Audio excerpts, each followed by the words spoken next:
Alright, for today's episode, we won't be going very far because good nutrition starts at home. Now, before I go on explaining the importance of nutrition among the health of our Canadians, it's important to step back and take a look at how our current healthcare approach is doing. So right now, in 2014, we spent $214 billion on healthcare. That's about 11% of our GDP, and it boils down to $6,000 per individual. Also, what's important to note is, among other countries, we are 9 on the list when it comes to spending per individual. So here we are dashing out crazy amounts of money. Compared to the world, we're 9th when it comes to spending per individual. So we're all doing very good there. But yet, we are sicker than ever. Obesity, diabetes, osteoporosis, acne among teenagers, it's all on the rise. And worse is that we currently have an epidemic of cancer and heart attacks. So what happened? Why are we so sick now? And the truth is that as a society, we took a couple wrong turns. And one of those wrong turns is the way that we eat now. For many of us, it's quite poor. And to be honest, it's not entirely your fault because there's a lot of marketing and there's a lot of misinformation, and our government has not stepped up to the plate to help us with our health. So here I am today talking about nutrition.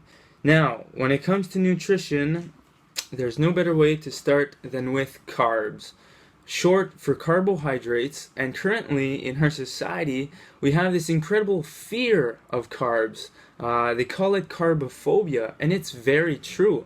A lot of individuals think eating carbs is quite bad. For example, how many of you have ever heard the low-carb diet? It promises weight loss, but weight loss and being healthy are two things altogether. And to be honest with you, there can be nothing worse for your health than a low-carb diet. The reason behind this is that carbs, carbohydrates, are your favorite source of energy. Every cell in your body thrives on burning glucose. For your cells to produce energy, they need glucose, and they need to burn it. So when you go low carb, you are effectively starving your body from that glucose. So of course you'll experience a bit of weight loss, but you'll never be able to maintain it because you'll always be hungry because you are starving yourself. Carbohydrates. Now you know that they are your favorite source of energy, and the way to go about getting them is in unprocessed natural sugars and natural starches. So I've talked a bit about carbs. Now let's talk about protein. Protein, we're under the impression that we need a lot of it because it's very good. And how do we get it? Well, we've been told that there's quite a bit in meat. So when you think about it, it's this incredible marketing strategy on behalf of the meat companies, because here we are told that we need protein and that there's plenty of it in meat. Thus, I must eat meat. But that couldn't be further from the truth. And why is that? Well, let's take a look at the actual amount of protein that you need. From this incredible website called nutritiondata.self, you do the math, and for the normal individual, you only require 50 grams of protein. Now let's take a look at how many carbohydrates we need. From the website nutritiondata.self, it's about 300 grams. My doctors, on the other hand, they say around 400 grams.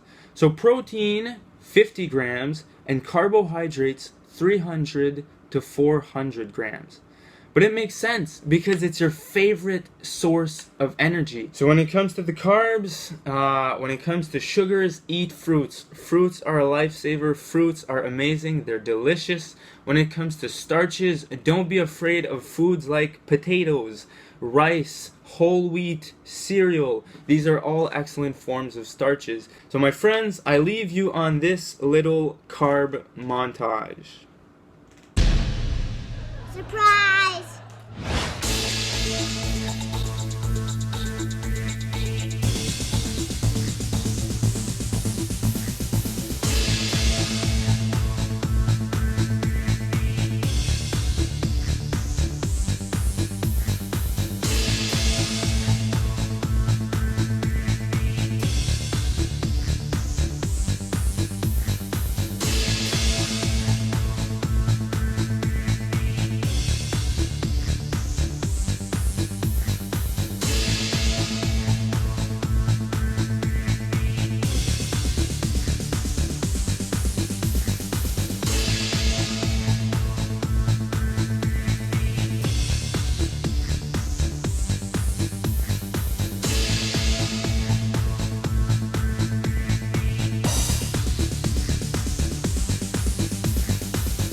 as you can see, our ancestors thrived and survived on high carb diets, and this is all over the world.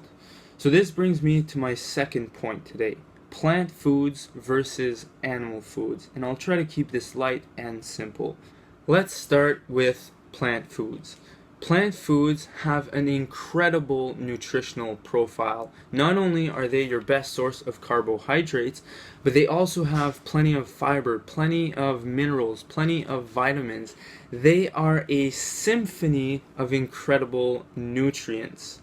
Furthermore, plant foods are basic forming, and this is important when we're talking about cancer. So cancer, for example, can only develop in an acidic media. Our blood pH is 7.35, actually basic, which means under normal conditions humans should not develop cancer. But the problem is that we eat too many of these animal foods which are acid forming, which acidify your body. And here is a quick list of some of the worst animal, well, not the worst animal foods, but the worst acid forming foods. On the other hand, when you eat plants, you don't have that acidifying effect, and if you balance out your diet correctly, you should not develop cancer. Now, I am vegan. I've been vegan for almost 4 years, and once this election will be over, it'll be 4 years. And the health results have been incredible. Now, with that said, I realize that not all of you are going to be vegan right here, right now. It's hard for some, or it seems hard for some, but that's okay. What's important is that you take it one step at a time, and one step at a time, start eating more and more of these clean carbs. Start eating less and less meat. Take it one supper at a time. So for example, instead of eating chicken, eat a starch, eat a rice, eat a potato, eat something that is starchy and that is filling. So as a last point, I want to target my hunting friends. Here's an image of my gorgeous cousin Pascal, looking happy as ever. And you know what? He has every right to be happy. Hunting is a Canadian tradition, and I support it. I won't go hunting. I'm vegan, obviously. But meat obtained from hunting is much better for your body. It's much cleaner. It has so much less toxic products into it, and it's also more sustainable. But to my hunting friends, you too, it's important that you reduce your amount of meat. And one good way to go about this is that you stop buying meat at the supermarket, and instead you rely more on the meat that you hunt yourself. So there you have it. Good, clean, unprocessed carbs for the win, so to speak. And when it comes to protein, as you saw, you really don't need that much. And especially if you do eat meat, it adds up very quickly. Now, to finish on a little political note, it's important to remember that the Conservatives have been in power throughout the peak of this cancer epidemic. They have also been in power at a time where information about any issue, whether it be health or another, is readily available. So they had all the information that I have to tackle cancer, to tackle heart attacks. But here they have been not doing anything. So by all means, they do hold a great accountability for letting this cancer epidemic keep on going in Canada. De l'autre côté, Justin Trudeau croit à la science. Et quand tu crois dans la science, il y a plein de belles choses qui peuvent arriver. Et une de ces choses-là pourrait être un Canada sans cancer.